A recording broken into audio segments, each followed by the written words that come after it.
Happy blessed birthday, Mama Nene.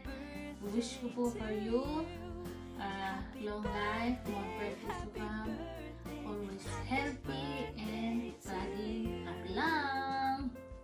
We love you so much. Diyan na po ang anak ng Pogi. Thank you so much sa madam.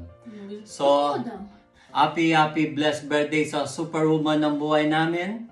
Oh. At superwoman ni Tatang Oscar. Tata. We love you so much both. And thank you so much sa lahat-lahat, Mama Nene, na pinalaki mo kaming mababait na bata. At Sure. at salamat din po sa pag-aalaga at lahat, I know na ginawa mo lahat ng makakaya mo nung maliliit pa kami, ang dalawa ni Tatang Oscar.